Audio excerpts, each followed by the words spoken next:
Fencing is described by some as combat in ballet. Others call it physical chess. Sword in hand and clad in white, two combatants face each other and fight at close quarters. Fencing is a combination of motion and stillness, firmness and tenderness, wit and bravery. The light foil, the fierce épée, the saber combining slash and thrust. These are the three forms of Olympic fencing. There's a moment where you spiritually, psychically, psychologically, you're no longer yourself. It does it.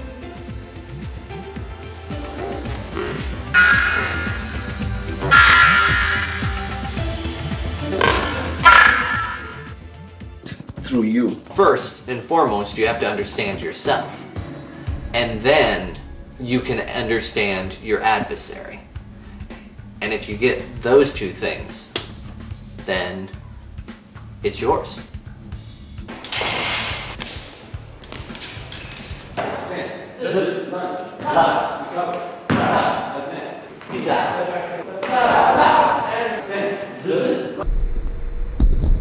More like gymnastics or figure skating, where the intent of the fencer was to score a touch, but how they did it was critical. If you can hit without being hit and apply the art and science correctly in the process, that is winning in traditional fencing.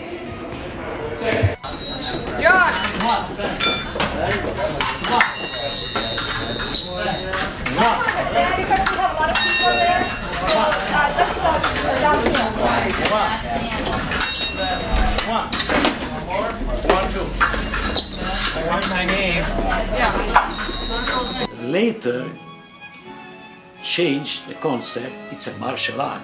It's a fight.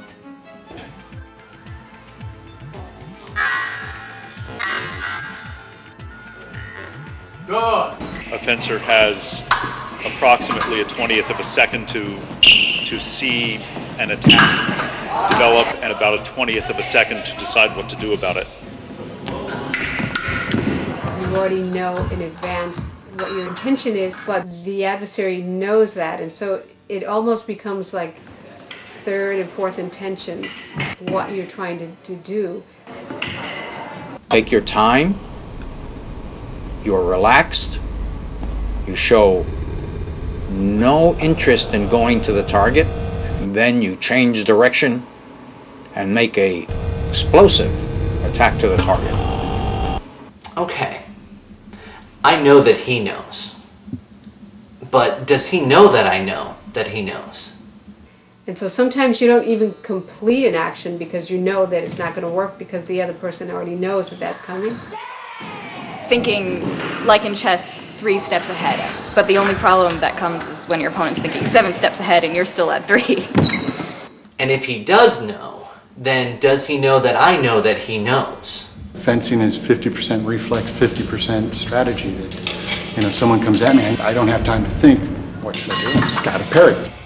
There is a good deal of thinking and awareness that go on at the blinding speed that it's happening when one's mind is tuned and you're very focused on the moment. It's almost as though it's in slow motion. For example, when you're going to make that attack, you may make an attack that you know that he knows how to respond to.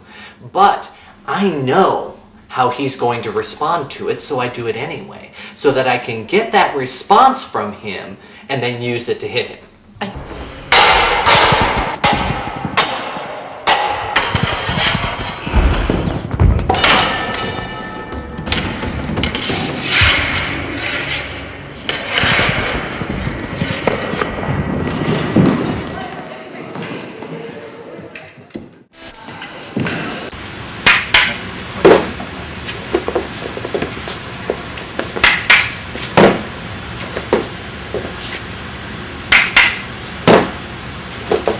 That largely has to do with the fact that it's an art and science. That sword, that weapon that you're using becomes your instrument, and you can play that instrument with a virtuosity that no one else has. With anybody involved in any art, whether it be music, whether it be dance, painting, Very vertical. there's just something that clicks. And when it's there, you know it's there. Like a musician was supposed to learn the instrument, a fencer has to manipulate with the weapon, so it's like an art, the art of fencing.